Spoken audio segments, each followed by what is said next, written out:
Kalau kita berbicara tentang sains, maka sampai sejauh video ini dibuat, tidak ada satupun anak indigo yang pernah lulus tes apakah dia benar-benar indigo atau memiliki kekuatan batin atau tidak. Dia mau mengklaim apapun, misalkan bisa telepati, dia mengklaim bisa melihat sesuatu yang gaib dan sebagainya, semua yang anak indigo yang pernah dites dalam tes eksperimental yang beneran, itu tidak ada satupun yang lulus. Dan kebanyakan anak indigo justru adalah orang-orang yang tidak pernah mau dites. Itu fakta ilmiahnya begitu. Dulu ada wartawan yang menjebak anak indigo. Jadi ceritanya itu ada dua anak yang mengaku dan dikenal sebagai anak indigo, kemudian diajak masuk ke dalam sebuah gedung yang sangat angker, sebuah gedung yang sangat horor, yang sangat misterius. Mereka masuknya secara terpisah dari pintu yang berbeda, dan karena itu tidak ada seorang pun di antara mereka yang tahu bahwa ada anak indigo lain yang datang ke sana gitu. Jadi ini memang jebakan wartawan gitu. Kemudian masing-masing tanpa mereka sadari keberadaan mereka, jadi masing-masing ditanya, ini hantunya bentuknya seperti apa di sini, adanya di mana, wujudnya bagaimana, sejarahnya bagaimana dan sebagainya. Lalu si anak-anak yang dimaksud itu, atau orang-orang remaja sebenarnya pada waktu itu yang ditanya itu, mereka cerita ngalor ngidul. Jadi itu di sana di pojokan ada yang sayap-sayap kayak gitu, di situ ada ular ini dan sebagainya begitu ya.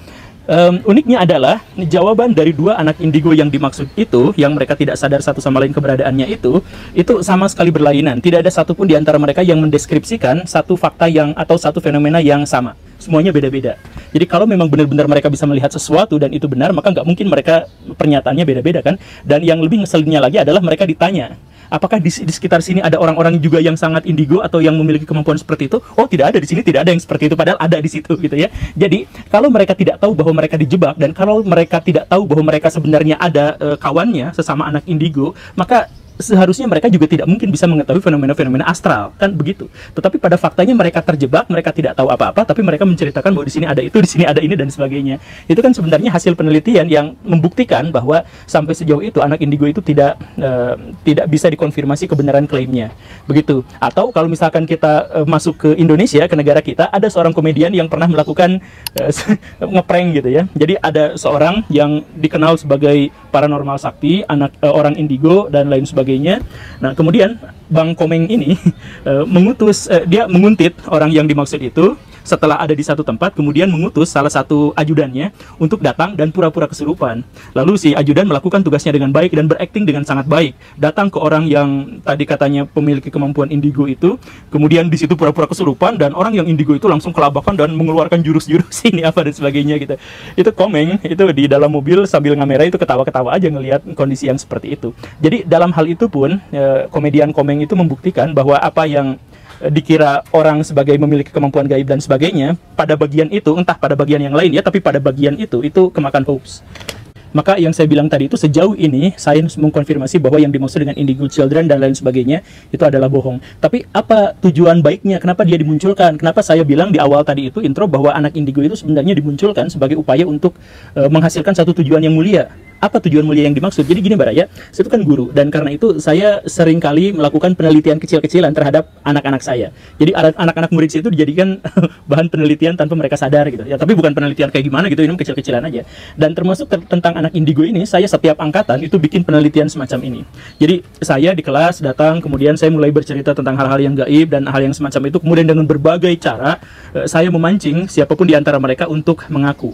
Ada yang saya pura-pura misalkan bicara tentang aura, teori dan sebagainya, bla bla bla bla, dan selalu ada yang terpancing. Dan kemudian ada orang-orang di antara satu kelas itu yang mengaku bahwa dia itu bisa melihat aura, bisa melihat hantu, bisa dan lain sebagainya begitu. Selalu seperti itu, di setiap angkatan selalu ada anak yang seperti itu.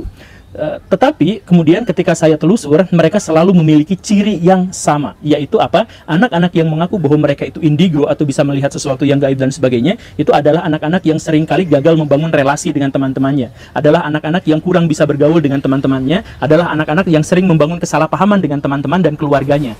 Ternyata selalu seperti itu jawabannya. Nah, penelitian saya ini tentu saja layak tidak disebut sebagai penelitian karena saya tidak memiliki metodologi yang khusus dan persyaratan ilmiahnya jauh lah. Tetapi apa yang saya sampaikan ini sesungguhnya juga dikonfirmasi oleh penelitian yang sesungguhnya, bahwa orang-orang yang mengaku sebagai indigo menjadi booming pada tahun 1990-an itu bukan gara-gara orang percaya keberadaan mereka, tetapi untuk melindungi psikologi anak-anak yang dimaksud. Jadi misal begini, ada anak-anak yang kemudian terlalu hiperaktif atau gagal bergaul dan sebagainya, kemudian datang ke dokter atau psikiater atau semacam itu, kemudian didiagnosis ADHD, misalkan seperti itu. Maka orang tuanya itu kemudian untuk melindungi psikologi anaknya agar cepat sembuh dan lain sebagainya, mereka sebut bahwa kamu itu bukan mengalami kelainan, tapi kamu itu memiliki bakat tersembunyi. Mungkin kamu indigo, seperti itu. Jadi ketika ada anak yang misalkan ya, saya mohon maaf ya, ada ADHD gitu, atau anak yang gagal untuk membangun relasi dan sebagainya, itu kan digosipin sama tetangga, kenapa sih anak kamu tuh diem terus, kenapa anak kamu pemurung, kenapa anak kamu tuh sering bicara sama angin, kenapa begini dan sebagainya. Kemudian seorang tua dengan tulus berbohong bahwa ya anak ini indigo gitu. Jadi lebih mudah untuk menyebut bahwa anak ini berbakat daripada menyebut bahwa anak ini mengalami kelainan.